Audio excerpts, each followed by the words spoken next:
آج ہم بات کریں گے ایک ایسے سوال پر جو ہر پاکستانی کے ذہن میں آتا ہے، یورپ نے اتنی ترقی کیسے کی؟ آخر یورپ کے ممالک وہ مقام کیسے حاصل کر گئے جہاں دنیا ان کو رول ماڈل مانتی ہے؟ اور کیا ہم پاکستانی بھی وہی مقام حاصل کر سکتے ہیں؟ آئیے جانتے ہیں یورپ کی ترقی کے چند بنیادی راز۔ یورپ کی سب سے بڑی طاقت تعلیم ہے۔ وہاں ہر بچے کو معیاری تعلیم دی جاتی ہے، چاہے وہ امیر ہو یا غریب۔ اسکولوں اور یونیورسٹیوں میں ریسرچ، سائنس اور نئی ایجادات پر زور دیا جاتا ہے۔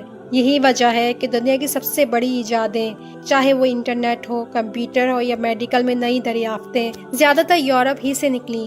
وہاں یہ سوچ پائی جاتی ہے کہ قومیں کتابوں سے بنتی ہیں، توپوں سے نہیں۔ یورپ میں قانون سب کے لیے برابر ہے، چاہے وزیر اعظم ہو یا ایک عام شہری۔ ٹریفک کا قانون توڑنے پر دونوں کو ایک جیسا جرمانہ ملے گا۔ کوئی سفارش، کوئی رشوت وہاں کام نہیں آتی۔ یہی انصاف اور قانون کی برابری یورپ کو مضبوط بناتی ہے۔ یورپ کی ترقی کا ایک بڑا راز وقت کی قدر ہے۔ وہاں ٹرین ایک منٹ بھی لیٹ نہیں ہوتی۔ دفاتر، اسکول، اسپتال، ہر چیز وقت پر چلتی ہے۔ ان کے نزدیک وقت سب سے قیمتی دولت ہے۔ یورپی معاشروں میں کرپشن برداشت نہیں کی جاتی۔ اگر کوئی وزیر یا بڑا سیاستدان بھی کرپشن میں پکڑا جائے تو وہ فوری استعفیٰ دیتا ہے اور قانون کا سامنا کرتا ہے۔ یہی احتساب ان کے نظام کو شفاف اور مضبوط بناتا ہے۔ یورپ کے شہروں میں صفائی ان کے کلچر کا حصہ ہے۔ گلیاں صاف ستھری، پارکس ہرے بھرے اور ماحول کو آلودگی سے بچانے کے لیے سخت قوانین ہیں۔ یہی وجہ ہے کہ وہاں رہنے والے لوگ صحت مند اور خوشحال ہیں۔ یورپی ممالک نے ہمیشہ سائنس کو اہمیت دی۔ وہاں یونیورسٹیوں میں ریسرچ پر لاکھوں یورو خرچ کیے جاتے ہیں۔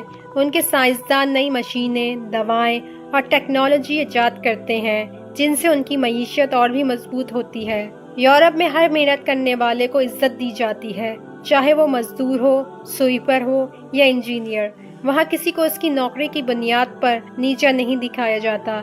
یہی وجہ ہے کہ لوگ دل سے محنت کرتے ہیں، ترقی کا پہیہ رکتا نہیں۔ یورپ میں حکومت عوام کی سہولت کے لیے موجود ہے۔ اگر کوئی بے روزگار ہو جائے تو حکومت اسے مالی مدد دیتی ہے۔ بیمار ہونے پر مفت علاج، بڑھاپے میں پینشن اور بچوں کو اچھی تعلیم، یہ سب کچھ حکومت کی ذمہ داری ہے۔ یہی وجہ ہے کہ عوام کو مستقبل کا خوف نہیں رہتا۔ یورپ میں مختلف قوموں اور مذاہب کے لوگ رہتے ہیں، لیکن سب کو برابر حقوق ملتے ہیں۔ مذہبی آزادی ہے، کوئی کسی کو اس کے عقیدے یا نسل پر نیچا نہیں دکھاتا۔ یہی برداشت ان کے معاشروں کو پرامن بناتی ہے۔ یورپ میں عوام ٹیکس دیتے ہیں، لیکن بدلے میں حکومت عوام کو بہترین سہولتیں دیتی ہے۔ وہاں یہ سوچ نہیں کہ ٹیکس کھا گئے، بلکہ یہ اعتماد ہوتا ہے کہ میرا ٹیکس میری بھلائی پر لگ رہا ہے۔ یہی تعلق حکومت اور عوام کو ایک دوسرے کا مددگار بناتا ہے۔ یورپی معاشرے ہمیشہ مستقبل کی منصوبہ بندی کرتے ہیں۔ وہ صرف آج نہیں سوچتے بلکہ آنے والے 50 سال کے لیے منصوبے بناتے ہیں، چاہے وہ انرجی سسٹم ہو، معیشت ہو یا تعلیم، سب کچھ پلان کے مطابق ہوتا ہے۔ ناظرین، یورپ کی ترقی کسی ایک دن کا نتیجہ نہیں بلکہ صدیوں کی محنت، تعلیم، قانون، انصاف اور ایمانداری کا ثمر ہے۔ اگر ہم پاکستانی بھی ان اصولوں کو اپنائیں تو کوئی وجہ نہیں کہ پاکستان ترقی نہ کرے۔ سوچئے ناظرین، اگر پاکستان میں بھی قانون سب کے لیے برابر ہو، تعلیم سب کو ملے، کرپشن ختم ہو اور وقت کی قدر کی جائے تو کیا ہمارا ملک ترقی نہیں کر سکتا؟ آپ کی رائے کیا ہے؟